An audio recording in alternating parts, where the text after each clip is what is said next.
Hoje à noite, nós faremos a explanação sobre o capítulo 13 do Evangelho segundo o Espiritismo, capítulo 15 do Evangelho segundo o Espiritismo, fora da caridade não há salvação.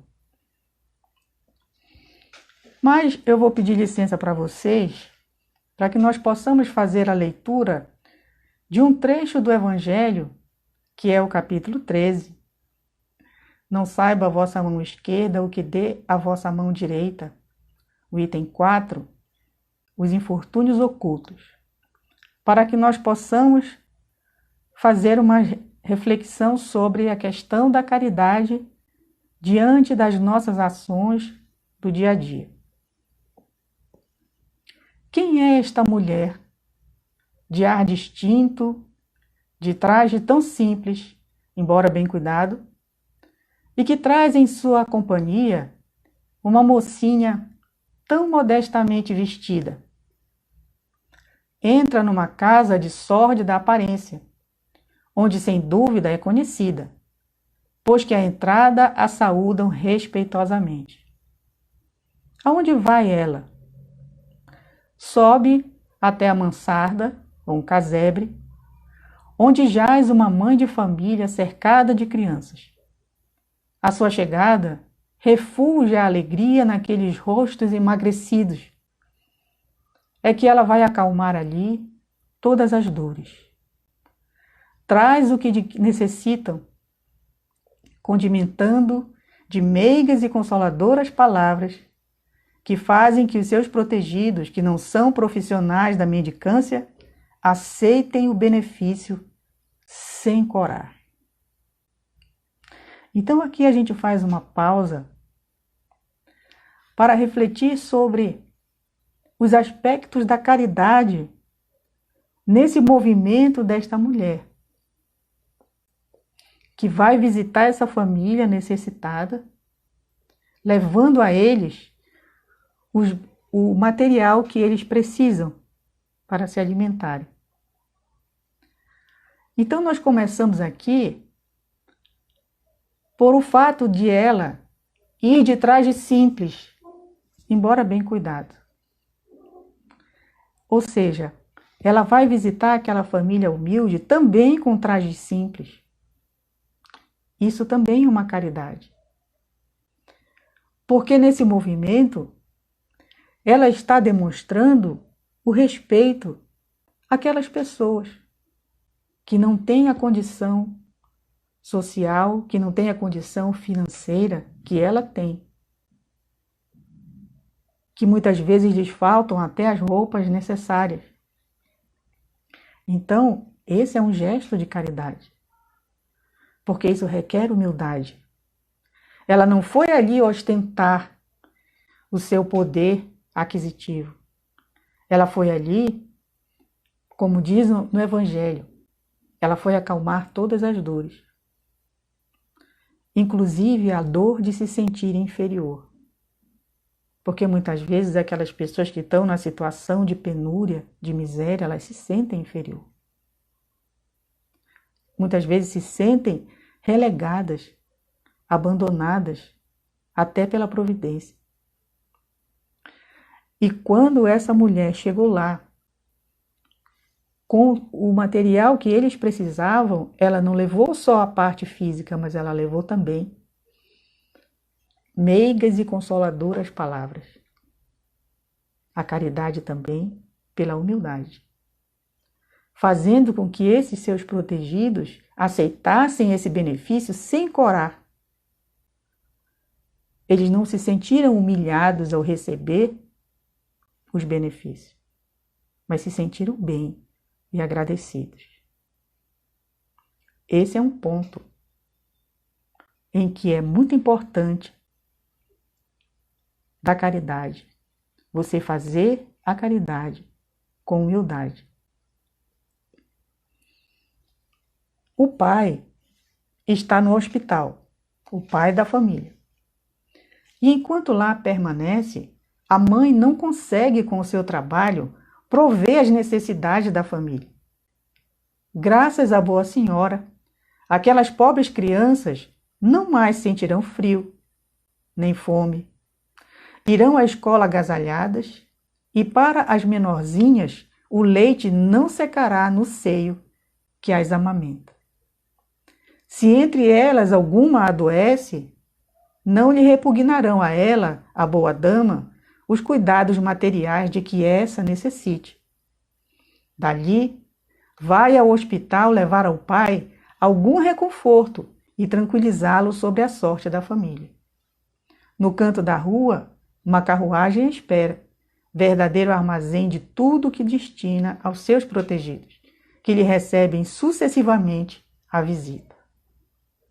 Então ela não se preocupou somente com a família, com aquela mãe e aquelas crianças que estavam ali precisando da alimentação, dos agasalhos, do remédio que aquelas crianças precisavam, que a família precisava.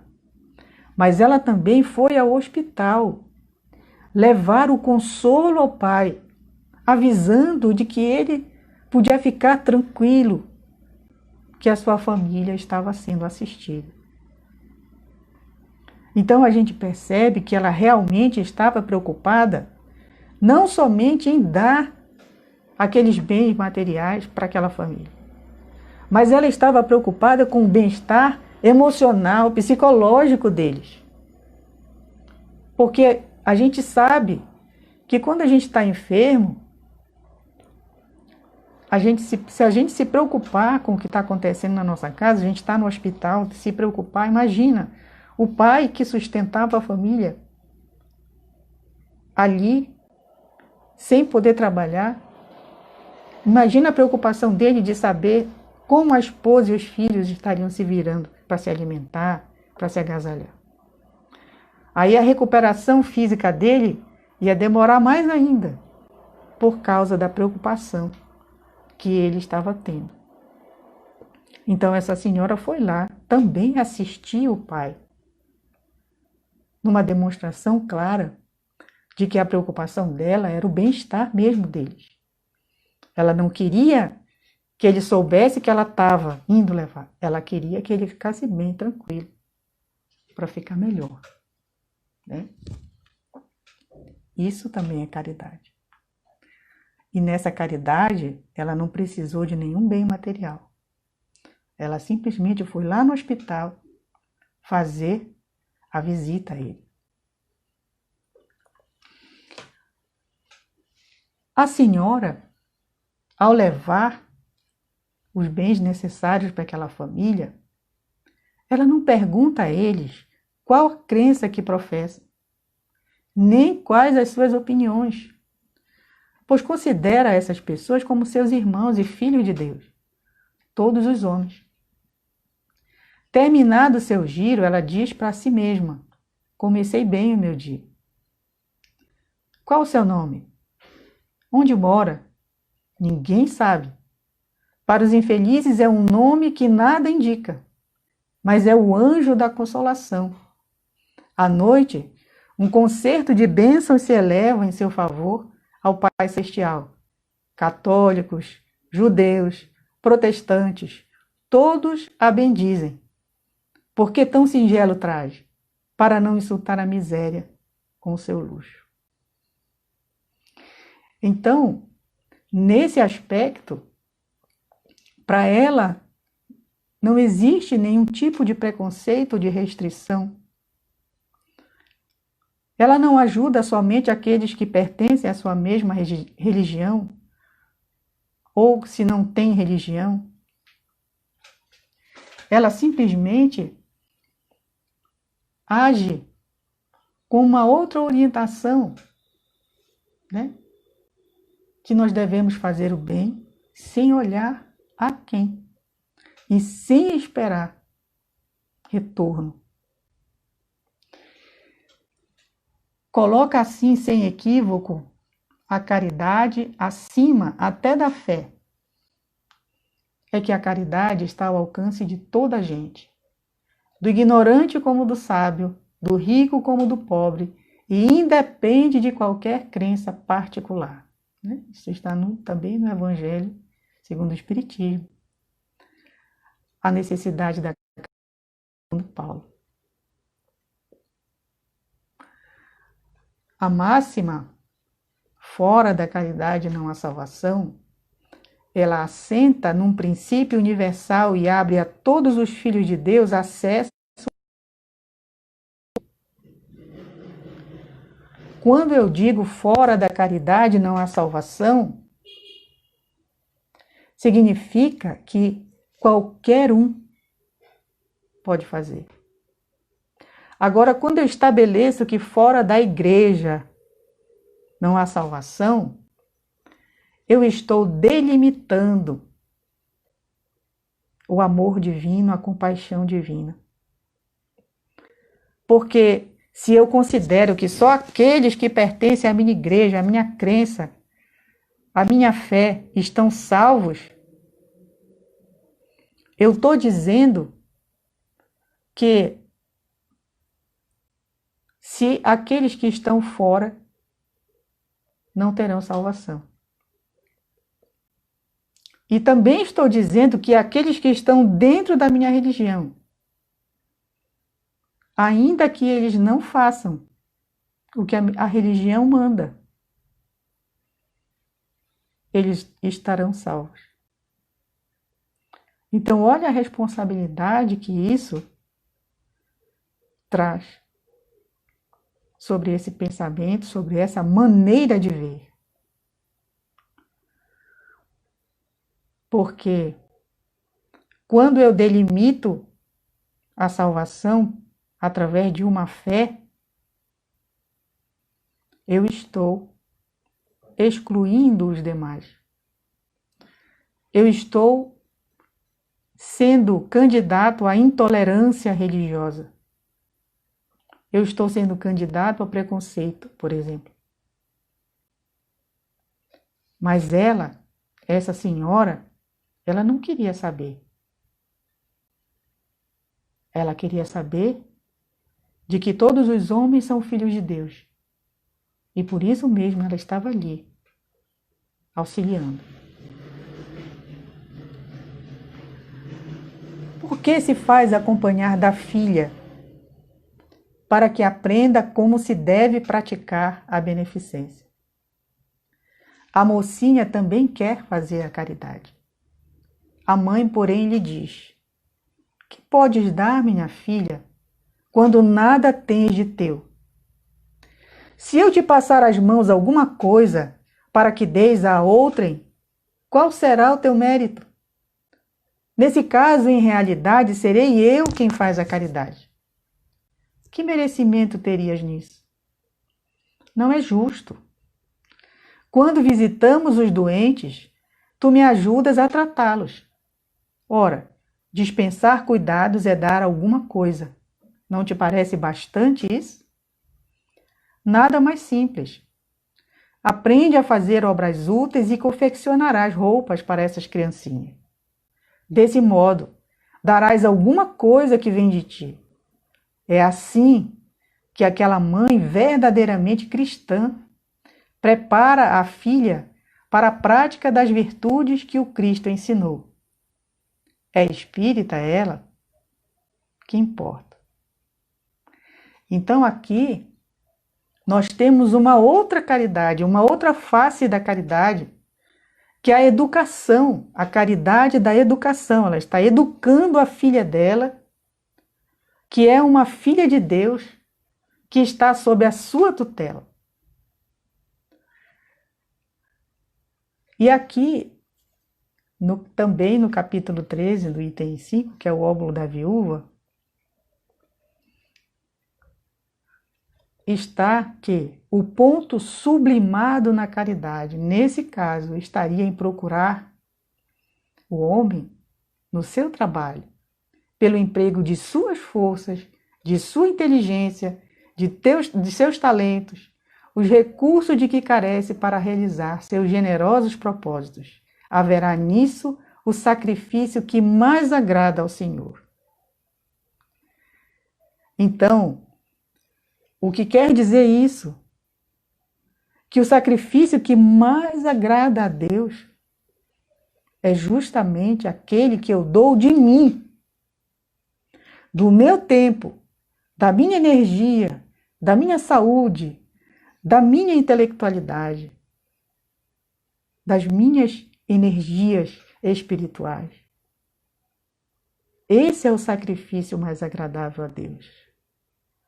Porque muitas vezes eu faço doações imensas, mas eu nunca cheguei na casa de algum daqueles necessitados que são beneficiados com aquela doação que eu faço. Eu nunca sorri com eles. Eu nunca olhei nos olhos deles e pude transmitir esperança. E pude dar de mim. Então ela está ensinando para a filha que ela precisa dar algo de si. Me ajuda a cuidar deles. Confecciona roupinhas para eles. Porque algo de ti você está dando do seu tempo, da sua energia, daquilo que você sabe fazer. Então aí a gente vê bem claro o sentido verdadeiro da caridade. Não basta só doar. Às vezes é a gente que entrega a doação, mas é outra pessoa que doa. Então a doação, quem está fazendo, não sou eu. A minha doação vai vir daquele momento da entrega. O que eu vou dar de mim para aquela pessoa que está necessitada? Ao entregar uma cesta básica ou roupas doadas que alguém doou. O que eu vou dar de mim naquele momento da entrega? Um abraço, um aperto de mão, um sorriso. Um momento para ouvir aquela pessoa falar alguma coisa. Esse é o sacrifício mais agradável a Deus. E é o mais difícil de fazer. Porque a gente precisa estar com o coração predisposto àquilo. Precisa estar com o coração sintonizado com esse sentimento de se sentir bem, de querer fazer bem ao outro, mas de vê-lo bem, de vê-lo contente, de vê-lo bem atendido.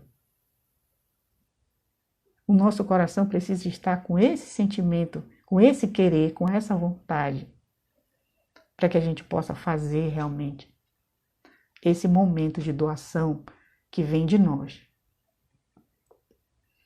Em casa, é a mulher do mundo, porque a sua posição o exige.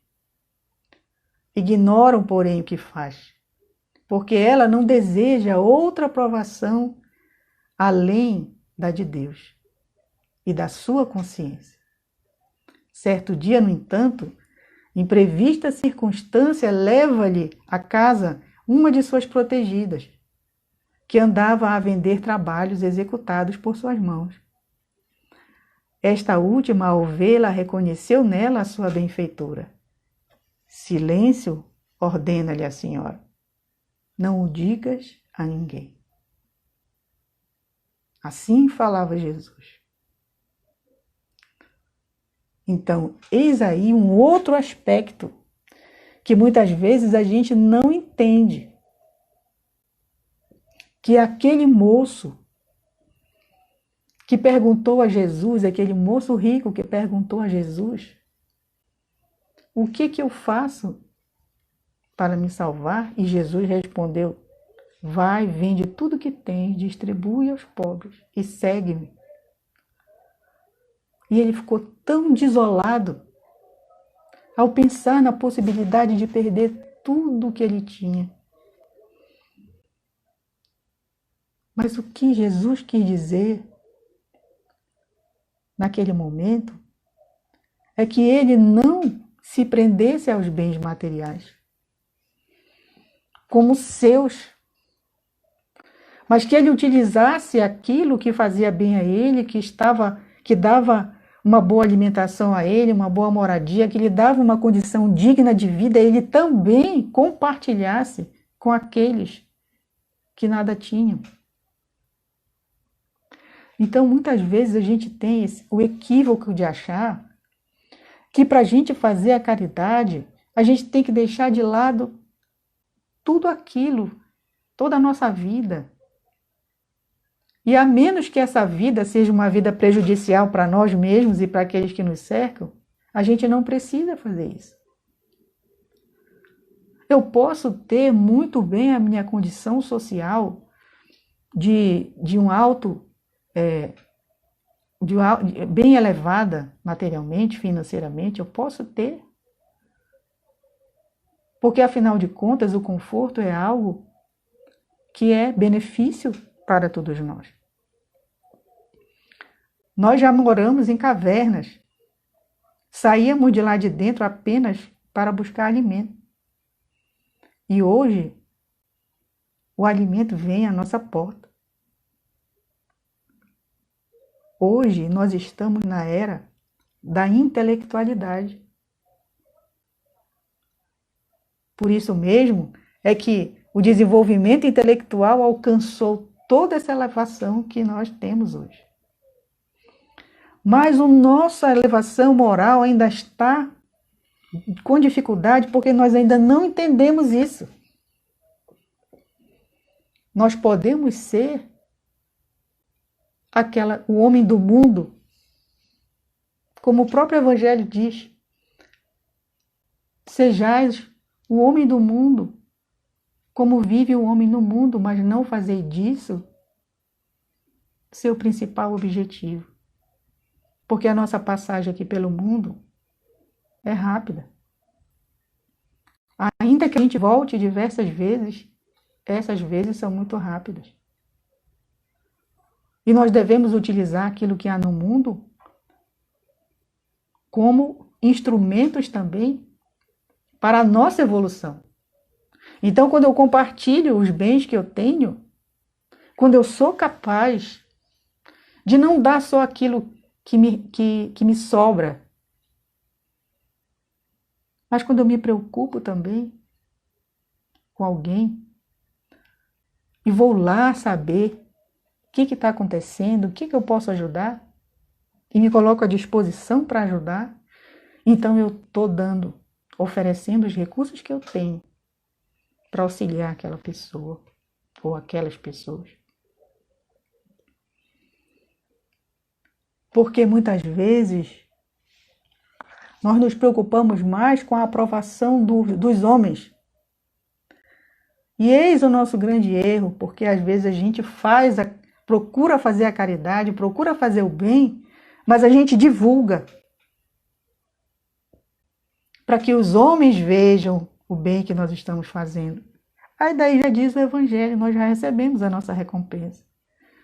Porque a gente escuta, fulano é tão caridoso, fulano faz muito bem, fulano é uma pessoa maravilhosa. Então nós já reconhecemos, já recebemos o reconhecimento dos homens, então nós já recebemos o que nós fomos buscar.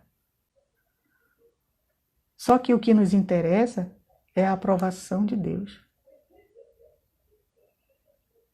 E para Deus, o que importa é o que está no nosso coração. É isso que importa para Ele. Porque também já diz o Evangelho, o mal não é o que entra pela boca do homem, é o que sai, porque o que sai está cheio o coração.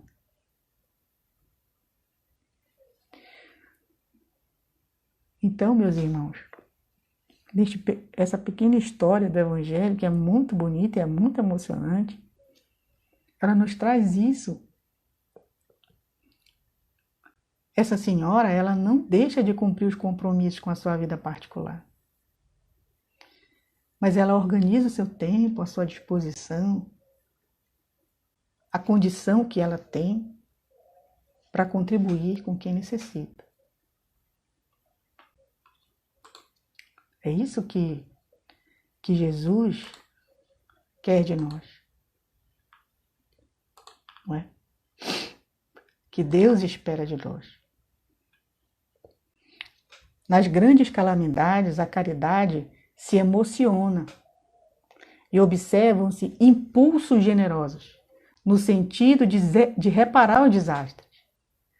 No entanto, paralelo a esses desastres gerais que comovem muitas vezes a humanidade inteira, dependendo da sua dimensão, independente de onde aconteça, independente desses desastres, há milhares de desastres particulares que passam despercebidos. Aqueles infortúnios, aqueles desastres, aquelas calamidades, daqueles que estão sob um leito, pobre, pequeno, passando miséria, e muitas vezes nem se queixam. Esses infortúnios discretos e ocultos são os que a verdadeira generosidade sabe descobrir, sem esperar que peçam assistência. Porque, meus amigos, é fácil a gente descobrir, a gente saber. Basta olhar. Basta olhar. Quantas pessoas necessitadas nesse mundo? Não é? Quantas pessoas necessitam de auxílio, de ajuda? A questão é que nós só focamos nos desastres, nas necessidades materiais. Muitas vezes nós nos esquecemos das necessidades emocionais, intelectuais, morais. Então, essa senhora, nesse seu movimento, ela estava atendendo às necessidades materiais daquela família, levando os alimentos, os agasalhos, tudo que eles precisavam nesse sentido. E era uma família.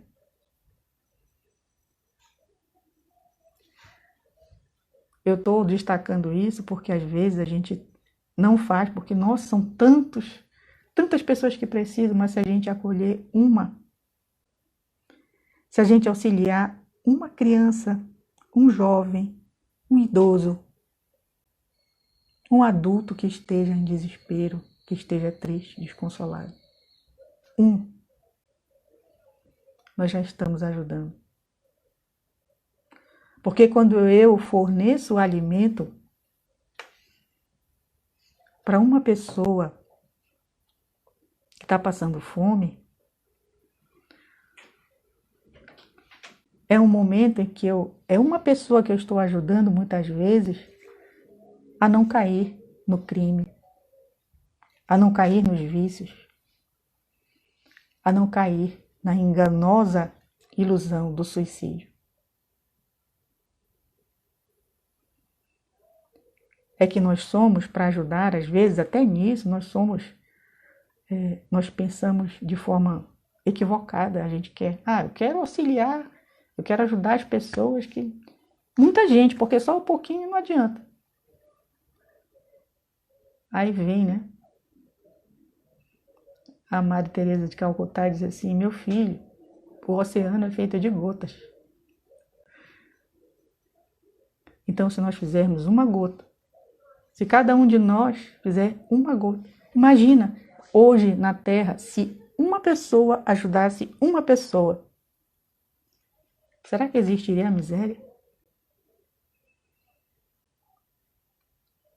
Será que existiria desamor? Será que existia intolerância em todos os sentidos? Será? Então, nós temos as pessoas, todos nós temos as necessidades emocionais, que também aquela senhora atendeu aquela família, indo lá com simplicidade, sem humilhar ninguém, indo lá com o pai, tranquilizá-lo. São necessidades emocionais e morais. Ela também atendeu a essa necessidade, não só da família, mas também da sua filha, em educando-a na maneira correta de fazer a caridade. e nas intelectuais também. Porque ela estava orientando a sua filha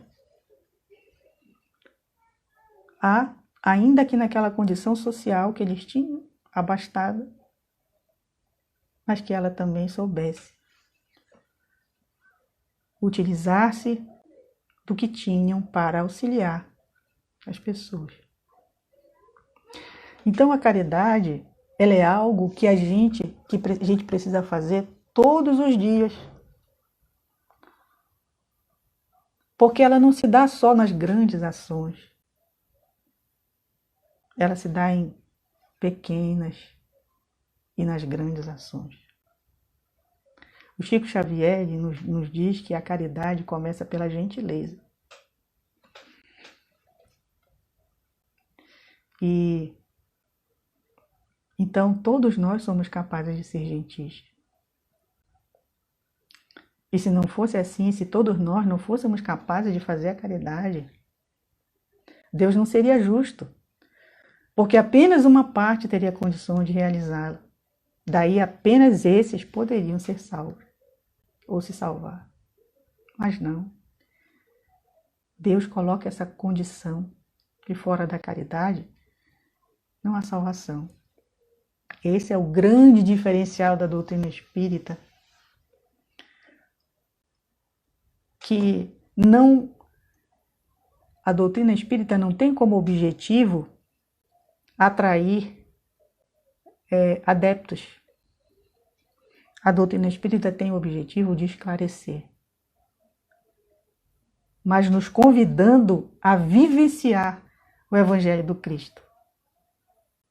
Porque só assim nós teremos Jesus como mestre, porque ter Jesus como mestre não é saber tudo o que ele disse, não é ter na ponta da língua e repetir tudo o que ele disse, mas é repetir o que ele fez e o que ele fez. Ele andava com todo mundo. Ele não fazia diferenciação na religião de um, na religião de outro. Ele conversava com todo mundo. Ele almoçou na casa do cobrador de impostos.